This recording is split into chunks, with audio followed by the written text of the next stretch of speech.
I 34F have been with my husband, 37M, we'll call him Nathan, for 8 years. Ever since our daughter, 3F, was born. I have been unable to trust Nathan with anything no matter how small. Background context. When I was 19 after a semi-truck driver fell asleep at the wheel and turned my car into scrap metal with me inside it. I have enough metal holding me together that I light up like a Christmas tree for TSA and physically impaired with good days and bad days. I used a portion of my settlement check to buy a house outright and have it retrofit to accommodate my needs as I'll eventually require a wheelchair. I work in software development as it's fun and nobody cares if I work from bed on bad days. My husband has not worked in 5 years, which has been fine until our daughter was born. Between the settlement money, a paid-off house, and my salary, I enjoyed having him here with me. He contributed by handling most of the domestics. We pay for a weekly cleaner with monthly deep cleaning because it gave us more time together. Ever since our daughter was born, it was like a light switch turned off in his head. For our daughter, he would buy the wrong size diapers, not fully mixed bottles, put diapers on backwards, leave out poop-covered wipes, forget to latch cabinets. This past week, he has gone to the store 3 times because he keeps coming home with the wrong size socks and shoes for her. I eventually just ordered the right ones on Amazon. For me, he has tried to help me with my weekly pill organizer fill-up and several times has spilled the contents of new medications all over the floor. Then, not seeing that he didn't get all of them off the floor, he has repeatedly brought me grapefruit juice to take my medications with, a huge no. He has repeatedly forgotten that I can't have dairy and puts milk in my coffee, or cheese on a burger. He has broken so many things of mine from being careless.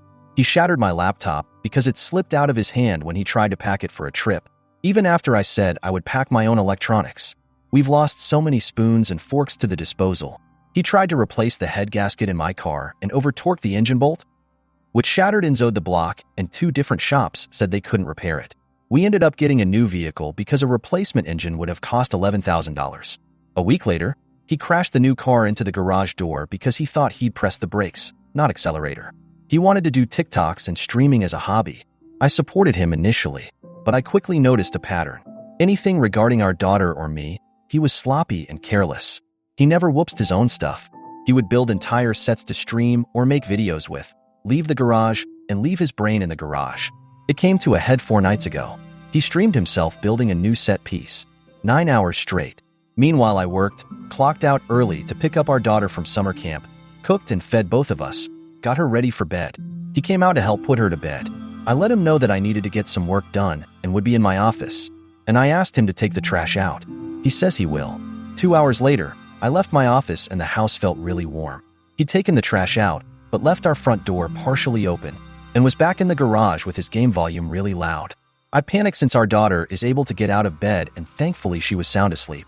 But she could have easily toddled right out of the house and he wouldn't have noticed. Then I noticed a stove top burner was on, with a small pot on it with nothing inside. I didn't use the stove for cooking that night. I popped my head into the garage and said, "Hey, I need you for a minute." I informed him of the door situation and he responds, "I thought I locked it." We checked the camera and no, he did not. I asked about the burner being on and he said he was planning to make ramen and forgot. He pulled the still hot pot off the burner and put it straight into the sink on top of our daughter's favorite plastic plate, which is now ruined. I'll admit I overreacted and screamed, "What are you doing?" He realized what he'd done and pulls the pot off our daughter's plate and straight onto the countertop. I grab it quickly and run it under water to cool it down. I tell him I can't tonight. I can't deal with him. I'm taking my meds and going to sleep. He gets a cup from the cupboard and sets it straight onto the burner that had been on. I hit my limit. I started crying. He kept saying that it was fine. Things happen. It's just an accident. He's had a rough day from streaming. He's just tired. Why am I crying? It's just a cup. We can replace it. The anger hit and I said, "It's because I have a liability and not a partner." He said, "What the fudge does that mean?" I screamed that it's because I can't trust him to do anything. That I'm always having to watch him like a child. Always having to bear the costs of his mistakes. That every time I get careless and think I can trust him to be an adult, I'm always the one getting fudged over. I then said, "I can't see you as a partner anymore. You're just another liability in my checkbook." He immediately stormed out of the kitchen and went to bed. I called my mom and told her what happened. She thinks it's just stress and offered to take our daughter for a week so we could figure this out without our daughter seeing it. She says it was an a-hole thing to call my husband a liability. In the morning, I told my husband that my mom would pick up our daughter from summer camp and offered to watch her for a week. He said, "Okay." and that's the only interaction we've had since. He spends all day in the garage playing games with his friends, making TikToks, and streaming. For food, he's been ordering DoorDash and having the person deliver it in the garage. It's been days, and he refuses to be in the same room as me. I've tried messaging him to ask if we can talk or figure out a solution, but he's just left me on read. If I pop into the garage, he ignores me but apologizes to his friends or viewers for the interruption and unmutes his mic when the noise stops. Before the blow-up, I've asked if there was something going on. I tried to gently respond every time he screwed up so our daughter didn't associate mistake to anger. I asked him to schedule with a doctor to see if something was going wrong medically. He always said I was overreacting. People make mistakes, and didn't see an issue, even when the same mistakes kept happening. When I tried to get him to understand that it was concerning just how expensive his mistakes were getting, he'd wave it off as it's not like we can't afford it. I love him dearly. I just miss the person he was before we had a child, the one I could trust and rely on. Did I screw this up forever? Was I being too harsh on his mistakes? Am I missing something? Am I the a-hole? Relevant comments. Opie on if her husband is using her money. Opie, we do have a shared account for household expenses and bills, but he is using his own money as far as I can see. When he became a stay-at-home husband, I didn't want him to ever feel like he was financially trapped or abused. Also, the thought of my husband having to ask for money, permission, to buy things for himself, or not being able to buy gifts discreetly felt ick to me. My paychecks get split between the expenses account, $300 each deposited into separate accounts the other can't see, and the rest to savings. To me, it's his money to save or spend how he wants. I read through all the responses and have removed the allocation to his account. I also removed his name as an authorized user on the bills/expenses account. Before our daughter was born, this did seem the fairest because he was managing the household tasks and maintenance. But I understand everyone's frustration at me since the arrangement is no longer fair or equitable. I can't cancel his card because my name isn't on that account at all, but I have put a stop to this Fridays and all future deposits. Opie on if her husband contributed to anything before their daughter's birth and afterwards. Opie, before our daughter was born, he was contributing and I valued him for it. He cooked most our meals, did the daily cleaning chores like dishes, wiping counters, cat litter scooping. We did bi-weekly grocery trips and bulk store runs together, but one-offs during the week he would handle. He also helped me hit the ground running with scrambled eggs and coffee in bed so I could take my heart medication. I never had to run the laundry or consider taking the heavier pain meds to get through folding and hanging everything. He still mostly does these, minus breakfast. Dishes sometimes sit overnight due to his streaming, but I also attribute it to our toddler wanting each part of her meal in a different small bowl, and our dishwasher can only fit so many of the IKEA kids' bowls. He does do the daily things like dishes, scooping cat litter, wiping counters, getting trash out, cleaning random messes that occur, etc., plus laundry, yard work. We pay for a weekly cleaner so we don't run into the issue of deferred cleaning. We're neglecting the house for a few days, illness, doctor visits, family visiting, local outings, etc. Doesn't ever turn into a, there's too much to catch up on, OMG, where do I start, freeze. I've always struggled with that in the past. And the monthly deep cleaner because it's honestly just really nice having a professional come in. Our monthly deep cleaner is also a professional organizer which has been a tremendous help with the transition from infant to toddler organization of clothing and toys. Opie on her husband's qualities. Opie, he's incredibly creative and we used to have so much fun working on projects together. He's a modern-day MacGyver. Give him a roll of duct tape, 2 pennies, some foam, cardboard and paint, and he can build beautiful set pieces that could be mistaken for props on Broadway. He learned how to make a mini forge from a flower pot and a makeshift lathe. He practiced until he made the ring he proposed with, complete with my favorite gemstone, blue opal. His smile is infectious, and he tells the best of horrible puns and jokes. He took cooking classes to learn how to make my favorite dishes and made his own note-card recipe book. He doesn't hesitate to belt out everything from Aqua to Backstreet Boys, Broadway show tunes, Nightwish, and everything in between. Off-key, but as if the rest of the world isn't there. Play a Michael Jackson song, and he's on the dance floor by the end of the first note. When I gave birth to our daughter, I didn't have hospital food as my first meal. He'd worked out an arrangement with the owner of my favorite restaurant. No matter what time of day or night, as soon as I went into labor, he would message the restaurant owner who would prepare my usual faves and personally deliver the meal to the hospital. I had no idea until it arrived and the smell hit my nose. I cried so many happy tears into my food. I love frogs. He used to take a photo of every frog he'd find in our yard. He designed and vacuformed a sign for our house that has both our favorite animals that says, "Welcome home." If he was out, he'd send me photos of or come home with cute frog-themed things. On my bad pain days where I mostly rot in bed, he would bring me meals on a wooden tray he made. It converts from a carry tray to a bed tray. He got the idea from hospital food trays. He helped me get my socks and shoes on when I just can't quite do it myself. He learned how to do a few styles of updos and how to curl and flatten hair to help me feel pretty. On days where I hate the broken body I have, he'll put my hair up and it brightens my day. That's the person I fell in love with and so deeply miss. Some days he's that person, but more frequently now, he's not. Update 1. Thank you to everyone who gave feedback and suggestions and all of the messages. It's been a week. Before I get into the update, going to answer some repeated questions. Why does my husband not work?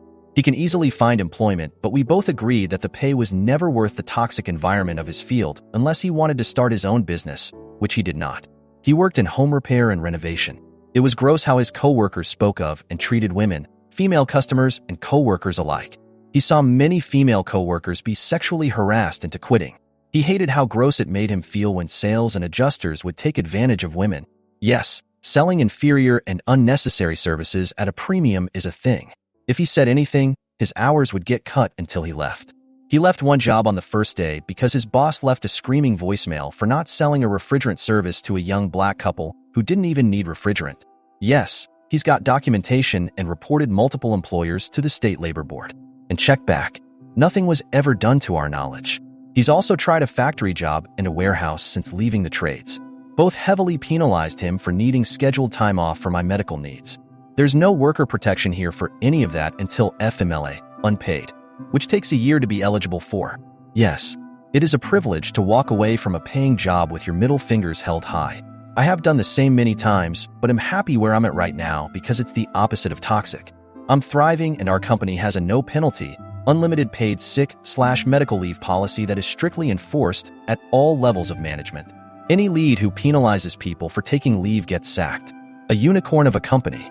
Add in a child and short of finding another unicorn employer who won't penalize him for needing time off for me or our daughter, such as when daycare closed for a week due to an RSV outbreak, puts him out of the workforce until either I stop working or our child old enough to not need consistent monitoring. Last reason for this dynamic is that although I'm disabled, my job pays almost double the highest salary he's ever had, with no reduction in pay for needing time off. It doesn't make financial sense for us to switch who the working partner is. 2. Does my husband have a large following or make money from streaming/TikTok? No. His lives have an average of 6 viewers, and his Twitch has 3 followers. When we did our taxes, he didn't get a 1099, and he showed me that Head got all of $6 from TikTok live gifts. Nothing from Twitch. His viewer counts are about the same as end of last year. 3. Why do we still have a weekly housekeeper and have our daughter in summer camp and part-time daycare? I hate the dynamic of one spouse working a single job for 40 hours a week while the other juggles simultaneous domestic duties, child rearing, care, enrichment, socialization, and essentially being on call 24/7. I would not want those expectations of me and couldn't fathom putting all of it on someone I love and cherish. If my husband did all of the activities and field trips that daycare did, his evenings and weekends would be taken up by domestic duties that I would physically struggle with assisting. The weekly housekeeper helps prevent deferred cleaning paralysis, where small missed things pile up into unwieldy monster tasks and struggling with where to start. The monthly deep clean and organization has been a world of self-care as we navigated to having an infant and the transition from infant to toddler. Edited to add, our daughter started at the part-time daycare when she turned 3. Before then, my partner was the primary caretaker, which made the weekly housekeeping that much more helpful in not letting things fall to disarray. 4. The allowance thing. Yes, I wanted a dynamic where my husband had his own money even if he was not working a paying job. Maybe I've been on social media too long, but I've read so many stories of non-working spouses, albeit mostly women, being financially abused or unable to leave marriages because they did not have access to money they could save up in private. Should I have stopped it sooner when our dynamic became too unbalanced? Yes, I own that. 5. As for what happens if, when we divorce, the house and settlement balance is in a trust completely separated and, as far as my lawyer can tell, out of his reach. Alimony would be up for a judge to decide, but between my documentation that his licenses/certs aren't expired, plus my continual medical costs, there's a good chance of not being obligated. Hopefully that answers most or all of the background-related questions. On to the update. Friday, I finished work to the smell of food being cooked. My husband was plating dinner on the table when I left my office. He said he wanted to talk over dinner. Some people had given me a heads up that my story was on multiple TikToks and am grateful because it meant being prepared for the possibility he would see it.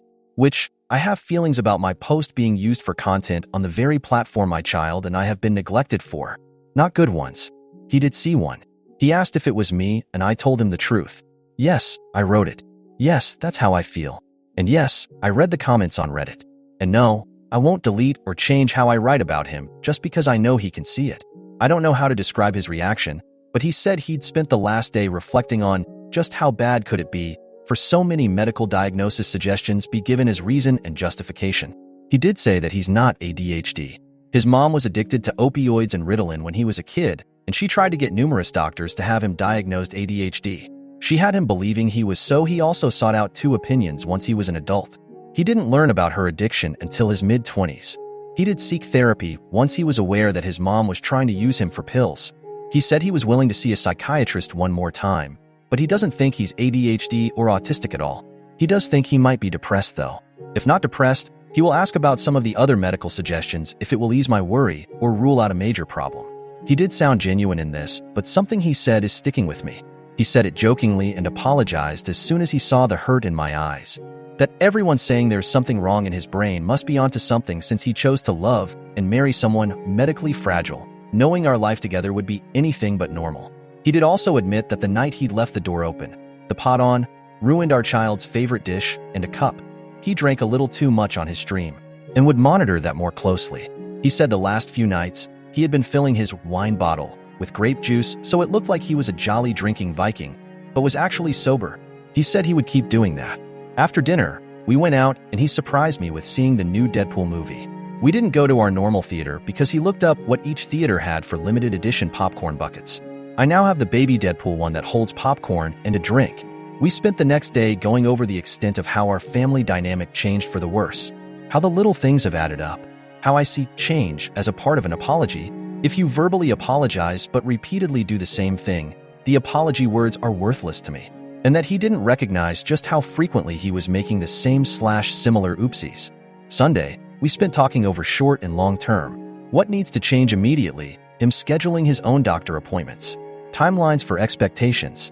He agreed that replacing or fixing things he caused will no longer come out of our expense account. He will pay it from his allowance account, which we talked about. I did turn deposits back on, but only for $50 per paycheck. He suggested we keep it that way until he's paid back the cost of repairing the garage and car from earlier this year. He said it will take him far longer to undo the cost of destroying the engine to my last vehicle, but that he's going to step up and find ways to make it right. Yes, I see the red flags. Love bombing. Not knowing how frequently despite repeated talks. Thinking verbal apologies are the final step in apologizing and not understanding that repeatedly doing the same problem thing is the same as never apologizing. And yes, I know he will read this. Do I actually think this is resolved, and we will come out of this as a perfect married couple who stays together until one of us croaks? Not really. Full offense to husband, for now. Is it a potential resolution? Maybe. But my husband is fully aware that he has a lot to make up for, a lot to fix, and a tight schedule to make it happen. And that the lesson for our daughter, later in life, is either going to be taking real accountability can steer a wayward ship back to course. Taking accountability is the right thing to do, even if you don't get the result you wanted, or love alone isn't enough. Relevant comments. Commenter. There is some truth to his joke given his ability to work has been impacted due to your medical needs. Neither of you seem very keen on being a partner, and given your take on alimony and money in general, I hope he looks out for his own financial interests. Opie, I'm trying to be a partner. It's why I am supportive and pay for help, housekeeping, part-time daycare that is currently a full-time summer camp, as well as ensure he has his own money to spend how he wants. There is truth that my medical needs impacts his ability to work, which would hurt him for alimony because he wouldn't need a unicorn job with unpenalized PTO if we aren't together. Would I still help him land semi-softly on his feet? Most likely. A judge, from what I've been told, would be less likely to obligate it. Opie on needing to grow a spine and have her talks with her husband to improve things. Opie, I wish I could grow a spine and replace the one being held together with duct tape, screws, rust, and vibes. I'm well aware that he's 99.9% likely in a panic in the next month if that is going to be a refreshing, but temporary, change. Sorry people wrongly dogpiled you previously, But you are quite mistaken here for assuming I want to verify that my husband is indeed choosing to suck is proof that I intend to continue living like this. Commenter, your two posts have a much larger following after a week that he does on all of his streaming junk combined. I have a very hard time believing he couldn't keep a job because of how toxic his work environment was. But that's just me. OP, look, I wasn't going to say it, but you're not wrong. The toxic work environments part is sadly very true. I've seen the evidence he collected and submitted to the labor board.